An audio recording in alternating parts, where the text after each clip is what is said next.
સુરતના મોટા વરાછા વિસ્તારમાં ચોરીની ઘટના. મોટા વરાછા સ્થિત સુમન નિવાસના ગેટ પાસે આવેલ એક દિવ્યાંગ વ્યક્તિની કેબિનમાં તસ્કરોએ હાથફેરો કર્યો. ચોરોએ કેબિનમાંથી અંદાજે 5,000નો માલસામાન તેમજ 14,200ની રોકડ રકમ મળી કુલ આશરે 20,000ની ચોરી કરી ફરાર થઈ ગયા.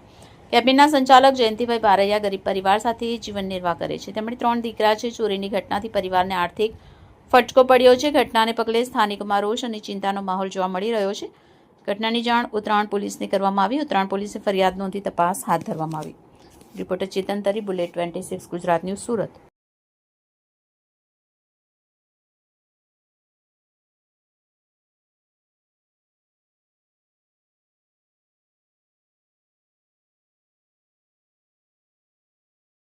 મારું નામ જયંતિલાલ પોપટભાઈ બારૈયા.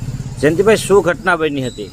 ઘટના એવી બની છે કે સવારે હું ગલ્લો ખોલું બરાબર 6 વાગે, એટલે પહેલાં મારા ઘરના આવ્યા કે ભાઈ આવીને જોયું હતા કે ગલ્લો તૂટેલો છે બરાબર.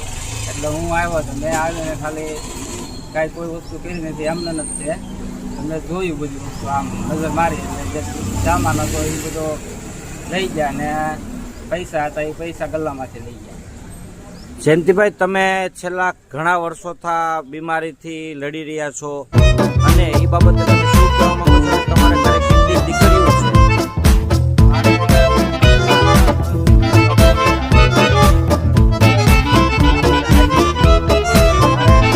હાલમાં અત્યારે 3 દીકરી છે, પોતાનો 2 માણસ, એટલે અમે 5 જણાનું ગુજરાન મારવામાં આવે. તો જયંતિભાઈ, આમાં તમે દવાખાનાનો ખર્ચો કાઢો, તમે આમાં ઘરનો ખર્ચો કાઢો, તો આમાં અત્યારે ચોરી કેટલા રૂપિયાની રકમ થઈ?